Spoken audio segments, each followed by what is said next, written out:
Hi, I'm Bernie Howard. We're here in beautiful sunny California. It's 68 degrees. We're here in Anaheim at the 2011 NAMM show. This is DJ NN HD.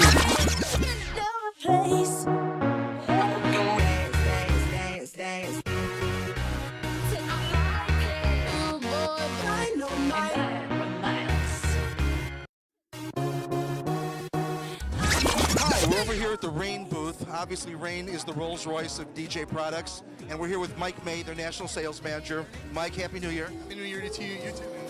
Tell us about Serato 4. Everybody's buzzing at the show. What's it all about? Thanks. SL4 is an extension in Scratch Live.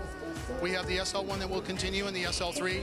The SL4 is a scaled down version really of the 68 mixer. It provides DJs the capability of using one or two computers with the system.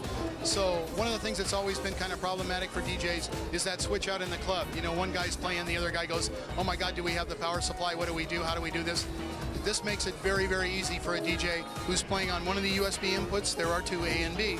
Just to go from A, the other DJ comes in, he drops in on B, and away they go. Seamless transition in the club. The other really, really cool thing is that the product has a 20-channel sound card, and it's working at 96K. So if a producer or a DJ wants to use the sound card capability 10 in and 10 out, he has the option to use the sound card as a recording device because we're supporting ASIO and Core Audio drivers. So we know that there are many programs out there in the DJ world, and some very good ones, that are supported by Core Audio and ASIO. It makes our box much more flexible. You have the capability of using other programs actually with Scratch Live simultaneously. One DJ could be performing with Scratch Live, which is always our recommendation, and another DJ could be using another program and plugged in simultaneously at the same box. The box has 4 phono switchable line inputs like the SL3 does. That's only a 3-channel version. And let me think, 9648K, that's pretty much it. Oh, aux in and aux out. So you actually have the capability to record like you can with the 68. You can record 4 streaming sources simultaneously if you like, and then fix it in the mix later if you need to. I got 2 more real brief questions. I know there's a million people waiting for you. Sure. Question number 1, how much? Question number 2, how soon? Great, man. Suggested retail is $11.99. US map is going to be $8.99. So we have $5.39, $6.99, $8.99. Just a quick segue too, it's a full-fledged system, so you get 4 copies of vinyl, 4 copies of CD, the power supply, a carry bag, latest version of software, and there is a new version of software 2.2, just as a quick segue, and we should be shipping either end of March or early April. Amazing. Thanks, man. Okay, we're over here at the Pioneer exhibit, and obviously Pioneer is the Rolls-Royce of DJ gear. We're here with DJ Unique, and there's a new piece of gear here. You want to tell us all about this thing? It's amazing. Sure. Well, first thing is this is called the DDJ-S1. It's our Serato itch controller, and at a glance, the first thing you'll notice is it's got 2 decks and a mixer all built into one. And just to go over the layout of it, first thing is it's got feet on the bottom, if you notice, and on a hollow center. That's so you can slide your laptop right underneath it, so you don't no longer have a laptop and using up all that real estate on your table. Now all you have to do is just look at the screen, and everything on Serato itch is controllable from the surface of the player itself. It's an absolutely phenomenal piece. I'm going to give you guys a brief overview of it. If you have any more questions, by all means, hit up the forums, and our mediators will be able to answer all your questions. But first thing I want to go over is let's go over the decks. First, you'll notice that they got 5 hot cue banks. Traditionally, our players only have 3, but because it's a Serato itch controller, it's now got 5. 5 for each side. Obviously, you have all your other standard features like your loop in and out, your cue, and our platter. This is the largest platter there is for a controller on the market right now. It's a 6-inch platter, and it's the same exact platters that we use in our other players. Of course, it's touch sensitive, it scratches, and you can do the pitch control by the outside, spinning the outside. We're here in the OmniSistem booth with Scott. Scott's from OmniSistem. They've got some very interesting uplights for mobile DJs, and they have some small robotic moving heads, which are really of a lot of interest to us. So, Scott, would you tell us about these thin power lights? Sure. Right here we have a brand new light from OmniSistem. It's called the Thin Power 64. It's a great light for uplighting if you want to put in some trussing. It's very thin. RGB, it's a standalone, sound active, and also has DMX as well. Then over here we have the new LED Junior from OmniSistem. This is a very bright 18 by 3 watt RGB LED. Has 540 and 270 pan and tilt. Standalone, sound active, and also DMX. So it's another great, very bright light.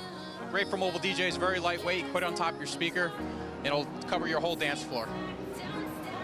Thank you, Scott. Bernie Howard for DJ NAMM. We're here at JBL with Richard, who's the product manager for the Eon line. Is that true? And Well, for all portable PA. all portable PA. I'm sorry, Richard. Being a DJ, Eon started it all. Simple as that. And you've got some new things to share with the world about the speaker that everyone in the world copies. Richard, tell us about it. Sure. An interesting fact is that this year, JBL will produce the 1 millionth Eon, and in the scope of pro audio, I think we're the only ones that can say we've got 1 million pieces of gear out there. And so it's pretty appropriate that we're using this forum to introduce what we think is the toughest, smartest, most impressive Eon ever.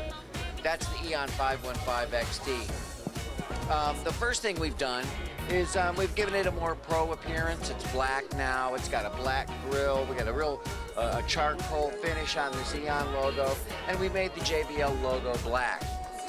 It's just more discreet. It's going to blend into an environment better. One of the other changes we've made is on the back panel. We've just made this mixer interface more intuitive. I mean, all of us understand a 3-channel mixer. That's what we got going on here. Volume, volume, volume. And we've eliminated the preset EQ settings and put bass and treble on here. And that puts the sound of the box in the control of the user. But really on the insides where all the differences have taken place. We've increased the input sensitivity by 10 dB, so it's going to handle all the prosumer outputs much better. You're going to realize the full potential of the amplifier that's in there. And we took the opportunity to implement some things we learned in the PRX 600 series. I'm sure a lot of your customers are familiar with PRX 600.